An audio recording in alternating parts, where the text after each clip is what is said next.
এক গভীর অরণ্যে বাস করত দুটি অসম্ভব বন্ধুত্বের উদাহরণ।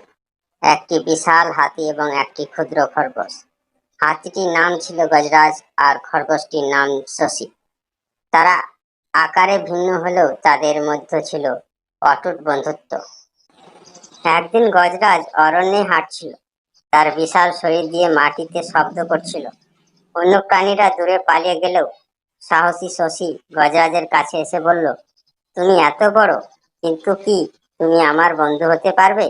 গজরাজ মুচকি হেসে বলল, তুমি খুব ছোট্ট, কিন্তু তোমার সাহস অনেক বড়। তুমি আমার বন্ধু হতে পারো শশী।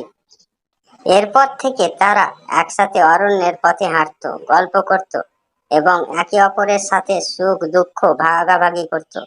গজরাজ তার বিশাল ছায়ায় শশীকে আশ্রয় দিত, আর শশী তার ছোট ছোট কাহিনী দিয়ে গজরাজকে আনন্দিত করত।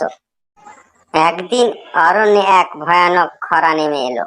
গাছপালা শুকিয়ে গেল, আর নদী নালা প্রায় শুকিয়ে গেল।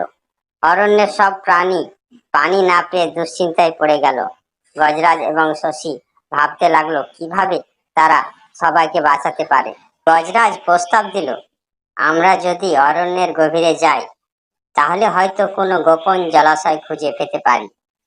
শশী তাতে সায় দিল এবং বলল, আমরা আগে খুঁজে দেখি, যদি পাই তাহলে সবাইকে নিয়ে আসবো। তারা অনেকক্ষণ পথ চলার পর একটি রহস্যময় গুহার সামনে এসে দাঁড়ালো। গজরাজ বলল, এটা দেখতে খুব অদ্ভুত লাগছে শশী, আমাদের সাবধানে থাকতে হবে। শশী তাতে সম্মত হয়ে ধীরে ধীরে গুহার ভেতরে প্রবেশ করলো।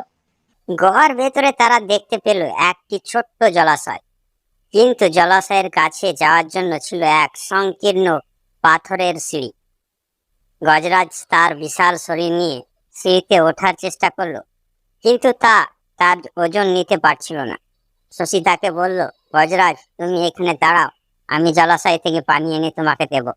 শশী তার ছোট্ট পা দিয়ে সিঁড়ি বেয়ে জলাশয় থেকে পানি সংগ্রহ করলো এবং গজরাজকে পানি দিল।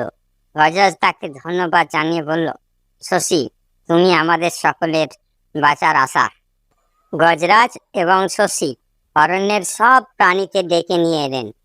তারা সবাই সেই জলাশয়ে পানি পান করে নিজেদের জীবন বাঁচালো। অরণ্যে আবার প্রাণ ফিরে এলো, আর প্রাণীদের মধ্যে আনন্দের সঞ্চার হলো। এই অভিজ্ঞতা তাদের শেখালো যে প্রকৃত বন্ধু আকার বা শক্তির উপর নির্ভর করে না।